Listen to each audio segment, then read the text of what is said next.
This is Daniel Brettig with Michael Holding on the final day of the second test between Australia and the West Indies in Trinidad. Well, Michael, the rain had the final say, but on the final day we saw both captains doing their best to try to get something out of the game. Yes, it's good to see that both captains are trying to win the game. You know, so many occasions to see some teams leading in a series, especially a short series like this, 3 test matches, and then they don't bother to try and win the rest. If they can draw the other 2, that's fine, but not so Australia. That's not the way Australia play their cricket. It was good to see, but also good to see the West Indies thinking, hey, we can win this test match. If we can go 1-all to Dominica, we can win the series, which is very positive for the West Indies to be thinking that way. Darren Sammy promoted himself in the batting order to number 3, and those 11 overs that we saw before first the light got bad and then the rain came were quite exhilarating, weren't they? Very exciting. It would have been interesting to see if the weather had remained good, how long Darren Sammy would have been able to bat the way he did and how close the West Indies would have been able to get to the score. Sammy bats that way in all forms of the game. He's a good hitter of the ball, but I'm not too sure if he could have batted that way for as long as he needed to.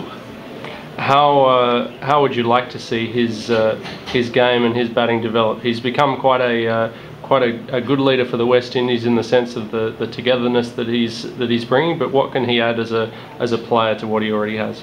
I think he can add some technical skills to his batting. As I said, he hits the ball well, but I would love to see him being able to go out and play a proper test innings, meaning go out there and bat a long time and get a lot of runs under his belt.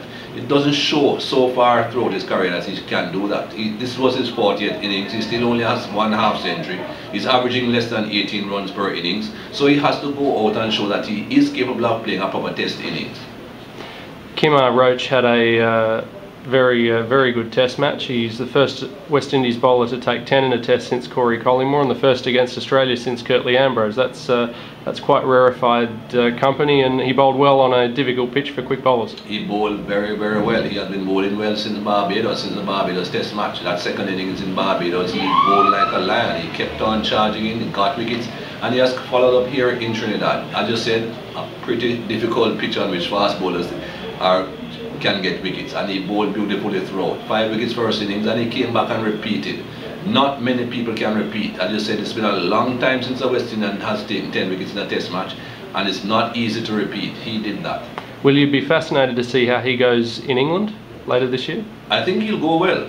I think on the English conditions he'll go well. You know, he has pace, but he also does something with the ball. He's not just someone who has the pace and just runs in and bowls fast. He gets the ball to go in either direction. He uses the crease, and he thinks about what he's doing. And what about the fact that yesterday it would have been Malcolm Marshall's 54th birthday, and it was actually something that Kemar volunteered, talking to the press after the 4th day, that had been something that was inspiring him. He likes to take quite a bit from Malcolm's method. Well, that's not a bad person that you would like to emulate. Malcolm Marshall is a great fast bowler for the West Indies, and if he can get inspiration from someone like Malcolm Marshall, that is certainly not no bad thing. It was good that he can think about someone like Malcolm Marshall and try to emulate Malcolm Marshall. They are pretty close to being the same height. You know that none of them are big, powerful fast bowlers. I think Malcolm Marshall perhaps uses this run-up a little bit better than Kemar Roach, but still he's getting results. On to the Australians, and looking ahead to the third test, they've only now got 3 fit fast bowlers with them on the tour after Peter Siddle and James Pattinson both went home with back complaints. What are your views on the way that the Australian team over the last few years has had quite a lot of injuries to young fast bowlers, and how do you see how fast bowlers should train themselves to avoid injury? It's difficult to see how fast bowlers are going to train themselves to avoid injury. The first important thing for fast bowlers is that they have got to be strong. But if you have an action that is not really that smooth, not really that fluent, you will get injuries. I am struggling to understand why Pattinson in particular should be picking up an injury though. I didn't see anything in his action that suggested to me that he had flaws there that would create problems. But as we know, fast bowling is not natural. Anyone who runs up and bowls fast will tell you how much hard work that is. And your body wasn't designed to bowl fast. You give any kid a stone or any object and tell him to get it to the other end as quickly as possible, he's going to throw it. He's not going to turn side on and try and bowl.